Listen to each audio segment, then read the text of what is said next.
अरे कोई है? कोई है क्या वहां? अरे कोई है? प्यास लगी थी, क्या करूं? कोई है क्या? राम राम पंडित जी। राम राम। कहिए क्या सेवा करें आपकी? बड़ी दूर से आ रहा था, गला सूख रहा है, थोड़ा पानी मिल जाता तो। पानी तो है, आप पिला भी सकते हैं, लेकिन तनिक प्रॉब्लम।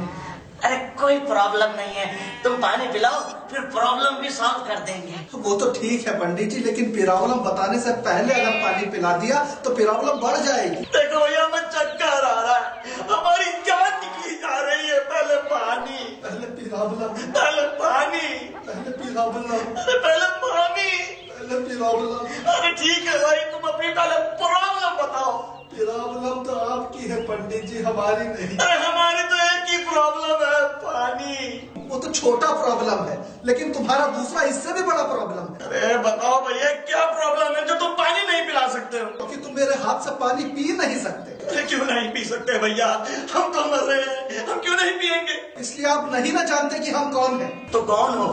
अरे हम वो हैं, सुबह झाड़ू लगाते हैं, दिन में जूता सिलते हैं, शाम को धोबी घाट पर कपड़ा धोते हैं।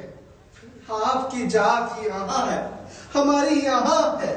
अब बताइए, आप हमारे हाथ का पानी कैसे पिएंगे? ये तो सच में बड़ी प्रॉब्लम है। इसीलिए तो कहा था कि बड़ी प्रॉब्लम है। अरे भैया, हमें तुम्हारे हाथ से पानी पीने में कोई प्रॉब्लम नहीं है, तुम बस पानी पिला दो। नहीं भैया, अगर सब कुछ जानते हुए भी हमने आपको पानी पिला दिया तो हमको पाप लगेगा, नर्क में भी हमको जगह नहीं मिलेगी। अरे ये तुम्हें कैसे मालूम? शास्त्रों में लिखा है। अरे नहीं लिखा भैया, कहीं नहीं लिखा है। किसने कहा? आप पंडित लोगों ने बोला, सब पंडित बोलते हैं। अरे मर जाऊंगा भैया, पानी पिला दो, वरना ब्राह्मण हत्या का पाप लगेगा। पानी पिला दिए तो शास्त्र हत्या हो जाएगी, हमसे ऐसा पाप न कराइए। अरे पिलवा दो भाई पानी, आशीर्वाद दूंगा स्वर्ग जाने का, मोक्ष दिला दूंगा। एक ब्राह्मण को पानी पिला दिया, हमारा मोक्ष का या चूल्हा में, ऐसा पाप न कराइए पंडित। अरे भैया मर गया, गया मैं तो गया, अरे मर गया, चक्कर आ, अरे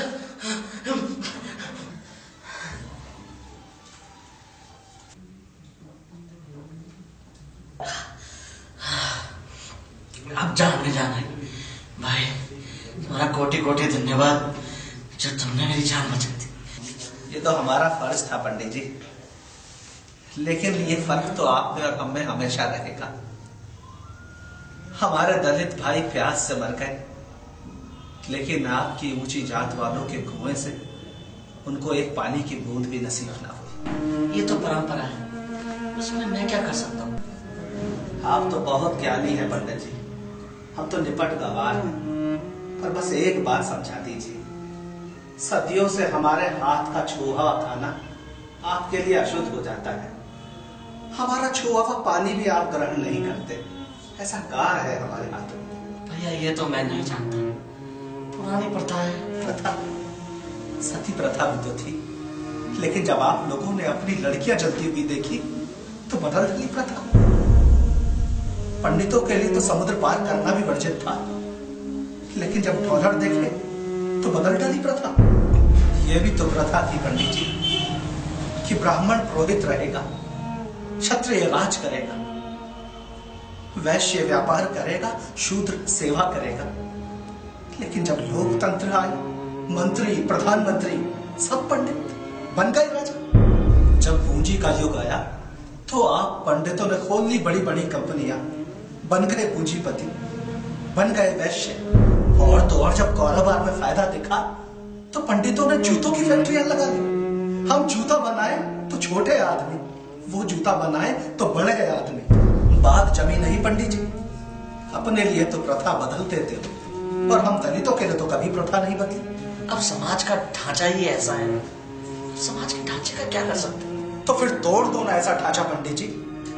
ढांचा बनाने वाले तुम, तोड़ने वाले तुम। तो एक बार हम नीच जात वालों के लिए इस ढांचे को बदल दो पंडित जी। ये तो मेरे हाथ में नहीं है, ये सब तो बड़े बड़े शास्त्रों और धार्मिक किताबों में लिखा है। लोग कहते हैं कि तुलसीदास जैसे विद्वान ने कहीं लिखा है, ढोल गवार शूद्र पशु नारी ये सब ताड़न के अधिकारी।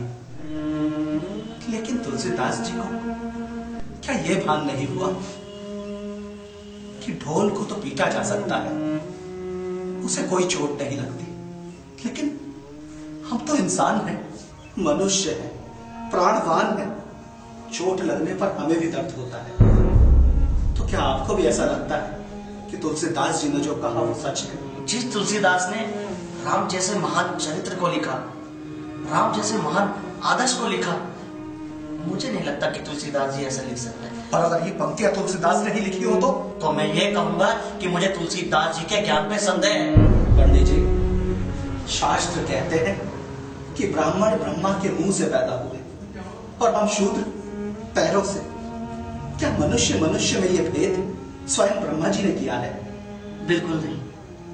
स्वयं ब्रह्मा जी भी आकर इस बात को कहें तो मैं इस बात को नहीं मानता। और आपको क्या मालूम है पंडित जी, सदियों से चली आ रही इस कुप्रथा के कारण हिंदू धर्म का, हिंदू संस्कृति का कितना बड़ा नुकसान हुआ है। हमारे हजारों लाखों करोड़ों दलित भाई, कोई बौद्ध बन गया, कोई मुस्लिम बन गया, कोई ईसाई बन गया। क्या पंडितों को और ऊंची जात वालों को यह दिखाई नहीं देता कि उनकी जिद के कारण, इस कुप्रथा के कारण सदियों से हिंदू धर्म विभाजित रहा है? सही कहा दोस्त। अगर हम दलितों को नीच कहकर उनका अपमान करेंगे, उनको सम्मान नहीं देंगे, तो फिर क्यों रहेंगे वो हिंदू धर्म में? चले जाएंगे दूसरे धर्मों में।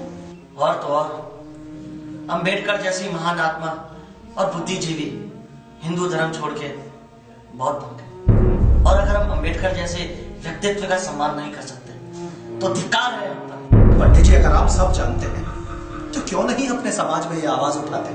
क्यों अपनी ऊंची जात वालों को नहीं समझाते कि अगर वो नहीं बदले तो लोग अपना धर्म बदल लेंगे? और अगर लोगों ने अपना धर्म बदल लिया तो भारत में एक और पाकिस्तान, एक और बांग्लादेश बन जाएगा। तुम ठीक कह रहे हो, पर मैं अकेला क्या कर सकता हूँ? क्यों नहीं कर सकते पंडित? जब तुम प्यास से मर रहे थे, क्या तुमने अपने जाति की परवाह की? अरे चाणक्य भी तो अकेला था और उसने अकेले पूरे भारतवर्ष को एक कर दिया। अरे पंडित, गौतम बुद्ध भी तो अकेले थे, लेकिन उन्होंने एशिया में पूरे धार्मिक क्रांति ला दी थी। महात्मा गांधी भी तो अकेले थे, लेकिन ब्रिटिश साम्राज्य की जड़ें हिला दी थी। अरे पंडित, तुम खड़े हो जाओ। क्या तुम्हारी जाति का कोई ब्राह्मण या ठाकुर खड़ा हो जाए इस कुप्रथा के खिलाफ, तो हम क्या, पूरे देश का कल्याण हो जाएगा, पूरे दलित समाज का कल्याण हो जाएगा। अरे भारत के लोगों, जैसे 1942 में भारत छोड़ो आंदोलन चला था, उस तरीके से जाति तोड़ो आंदोलन क्यों नहीं चल सकता? यदि ऐसा नहीं हुआ तो भारत का उद्धार कोई नहीं कर सकता। स्वयं भगवान भी भारत का उद्धार नहीं कर सकते। 1000 साल तक की गुलामी जो हमने सही है, उससे भी बदतर जीवन हमें भोगना पड़ेगा। और अगर